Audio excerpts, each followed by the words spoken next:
સૌરાષ્ટ્રની ધરતીના અમરેલી સાવરકુંડલાના સૂફી સંત દાદા બાપુનું નિધન થયું છે। પીર સૈયદ મોહમ્મદ દાદા બાપુ કાદરી ફાતેમી, જે ખાનગાહ બાગે રહેમત લીમડી ચોક સાવરકુંડલા અમરેલીના સૂફી સંત હતા, તેમનું નિધન થયું છે। બીમારી બાદ તેમનું સારવાર દરમિયાન નિધન થયું છે। દાદા બાપુની તબિયત છેલ્લા 4-5 દિવસથી ઘણી નાસાજ હતી અને તેમના અનુયાયીઓ અનેક દુઆઓ કરી રહ્યા હતા। દાદા બાપુનું મંગળવારની મોડી રાત સુધી નિધન થયાના સમાચાર આવ્યા હતા। ત્યારબાદ તેમના અનુયાયીઓમાં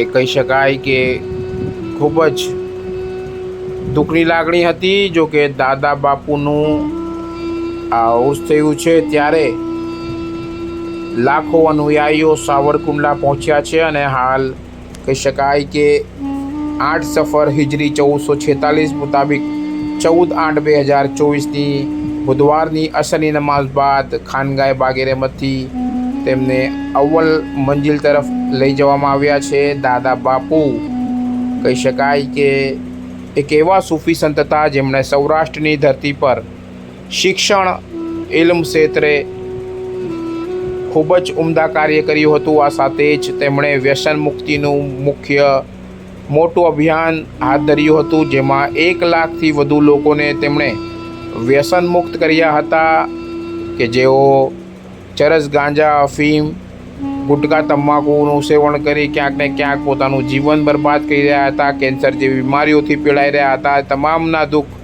દાદા બાપુએ દૂર કર્યા છે, તેમના પરિવારોનું રક્ષણ કર્યું છે। તે દાદા બાપુની વિદાયથી ચોક્કસપણે સૌરાષ્ટ્રની ધરતી પર એક મોટી સૂફી સંતોની ઉણપ વરસાશે। દાદા બાપુ એક એવા સૂફી સંત હતા જેમને દરેક ધર્મના સંતો ખૂબ જ તેમની ઇજ્જત કરતા હતા, તેમને પ્રણામ કરતા હતા, તેમની લોકચાહના ખૂબ હતી। એવા સૂફી સંત કે જેઓ કોમી એકતા, ભાઈચારા સાથે સૌને લઈને સાથે ચાલતા હતા, દરેક ધર્મને સાથે લઈને ચાલતા હતા। એ દાદા બાપુના નિધનથી તેમના અનુયાયીઓમાં હાલ ચોક્કસપણે અશ્રુભીની લાગણીઓ છે। તેમના અવ્વલ મંજિલ લઈ જવાના આખરી જે વિધિમાં તેમના લાખો અનુયાયીઓ સાવરકુંડલાના બાગે રહેમત પહોંચ્યા હતા।